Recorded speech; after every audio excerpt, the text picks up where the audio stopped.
Welcome to Worldview. Now, this week we talk innovation with Dr. David Pensack and Syria yet again. But we begin with a close-up look at the U.S. healthcare system and all the ways in which, despite the Affordable Health Care Act, for some it is anything but affordable.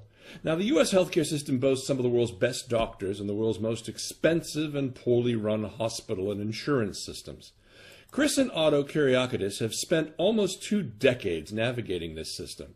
They're parents of 2 terminally ill daughters, Stacy, aged 18, and Lauren, aged 16. Now, Lauren has for the first time in her life been told by the National Institutes of Health in Bethesda that a small genetic breakthrough may give her a 33% chance of surviving.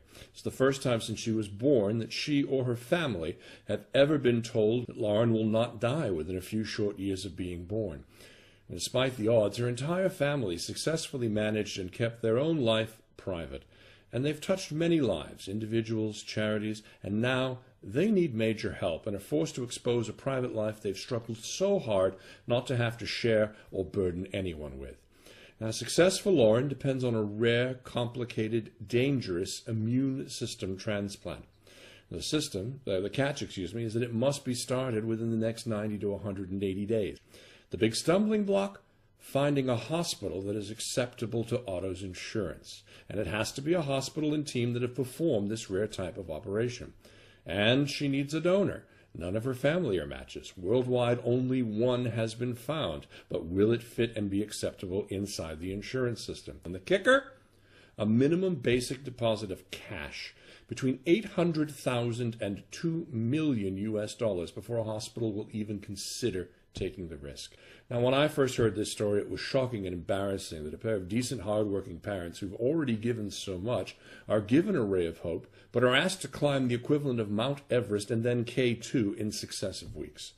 We wanted to hear the story from their father. Otto, welcome to Worldview. Hey, thanks, Dennis. Thanks for having me.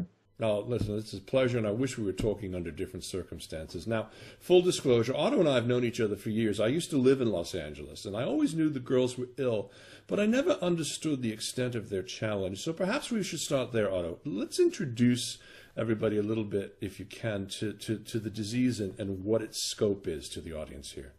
We first were challenged with a health situation with my youngest daughter, Lauren. At about age 2.5. She presented herself with a significant bruising all over her body, and she developed a nosebleed that wouldn't stop. She bled for literally hours. 2 years after the initial diagnosis of what the doctors called ITP, which is idiopathic thrombocytopenia purpura. And interestingly enough, an idiopathic means we have no idea what's causing the situation. It is the worst diagnosis anyone can ever receive as it relates to any kind of medical exam. Years later, they found out that essentially what had transpired is she had developed an immune system deficiency. They classified it as common variable immunodeficiency, of which there is no cure. They went to an immunologist at UCLA.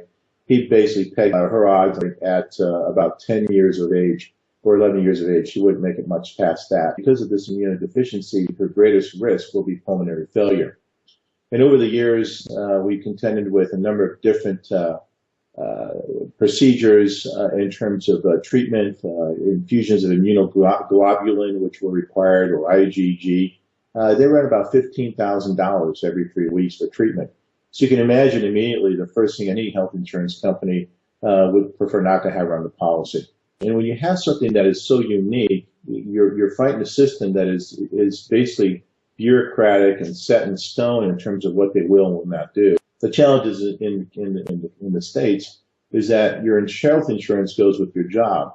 And relative to switching your occupation, your career, your challenge is you have to start everything over again with a new health insurance company. And that's a constant challenge. And if I understand this, when you first had this was all before the Affordable Care Act. So in essence, this would also be considered a pre-existing condition. Thus, you would have had to have paid a lot of money in order just to afford the treatments. Am I correct there?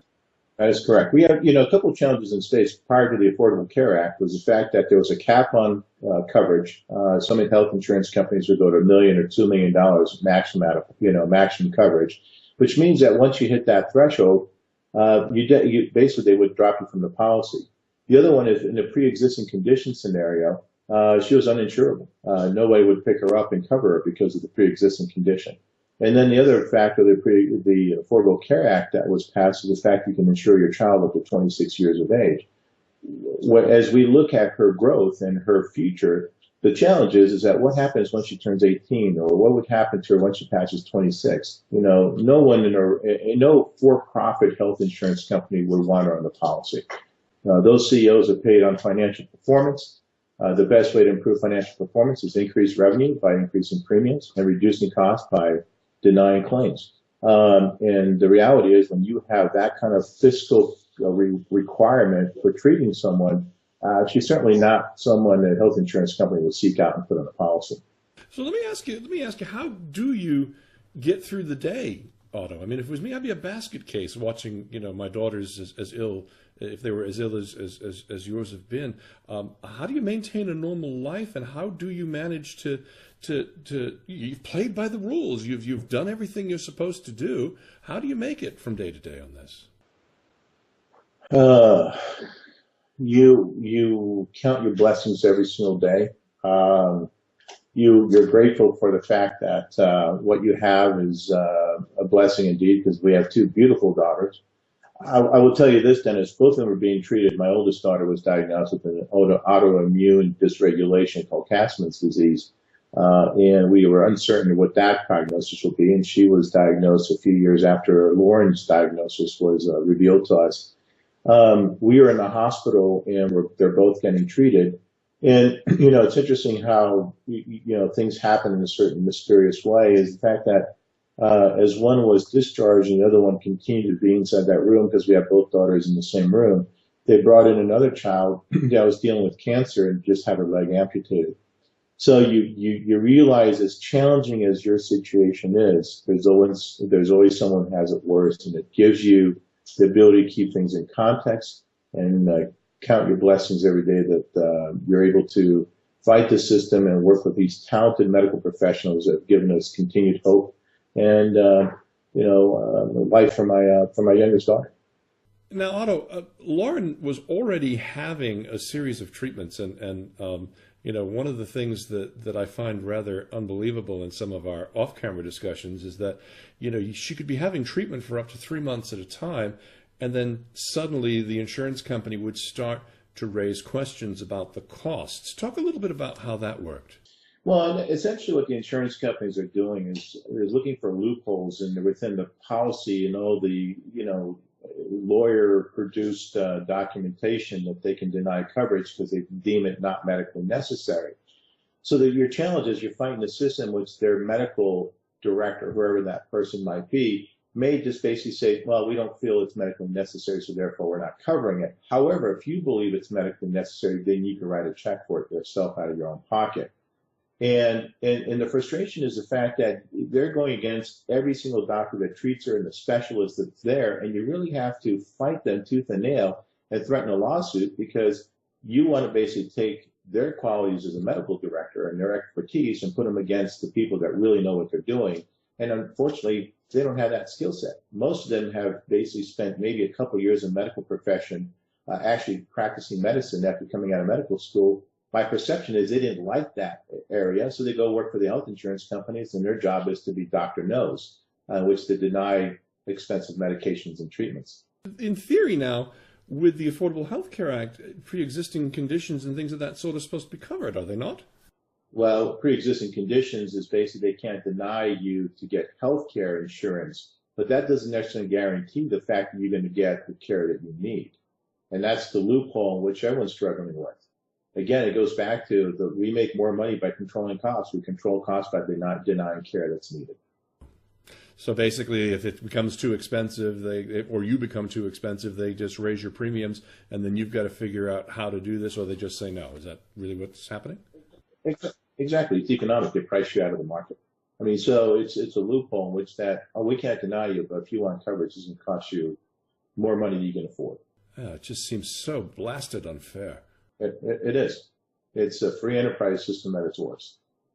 You've obviously been dealing in and outside of coverage. Now, you folks are the quintessential middle-class couple there in the United States. How do you manage financially to keep your head above water? It's hard. It's not easy. You have the criteria of the health insurance companies in which that, every year your contribution increases, every year your deductible increases. But the other thing that most people don't realize is that a lot of times because of our condition, things aren't covered. They'll play the fine print, small print disclaimer game with you and say, well, that's not covered. So therefore, as a result of that, it's very difficult at times to even know what your out-of-pocket is. So you have to work with the hospital, you have to defer, you have to make payments when you have a lump sum of cash. And previously I was in a pretty good scenario financially in a role in a job that I really enjoyed, which I had to give up because the health insurance company we had, that small company, decided they didn't want Lauren covered.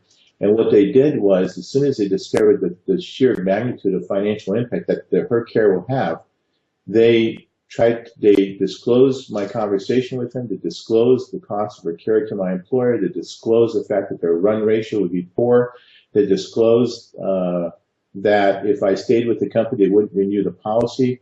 They falsely accused me of lying on my health application by not disclosing a pre-existing condition, and used that as an excuse to try to cancel the entire company's health insurance policy.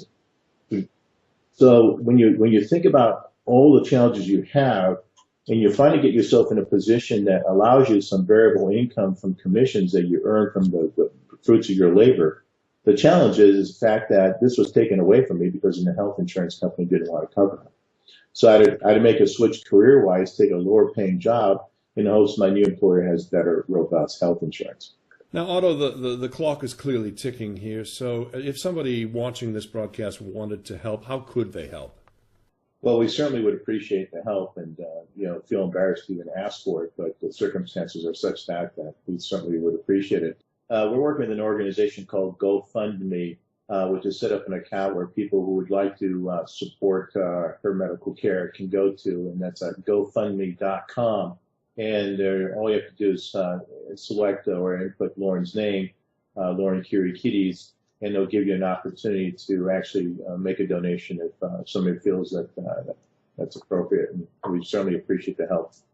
Most people here watching this on this side of the pond here in the UK or in other places where there's a truly regulated and more beneficial healthcare system would be shaking their heads, as I am right now, at the gross unfairness of it all. So in essence, you had to give up your job, a career in which you liked, in order to be able to take care of your children. I mean, that's just a situation that I think most would find absolutely beyond the pale here. I want to thank you for taking the time to come on the show and talk with us. This is an issue that I'm sure we'll be hearing more about, not just in your case, but in other situations where people who basically play by the rules have got to deal with such hardship. It just doesn't seem right. Well, Dennis, I appreciate having me on the program and allowing us to share our story. He's Otto Kyriakidis, and he joined us today from his home. You're watching Worldview with Dennis Campbell. Stay right here.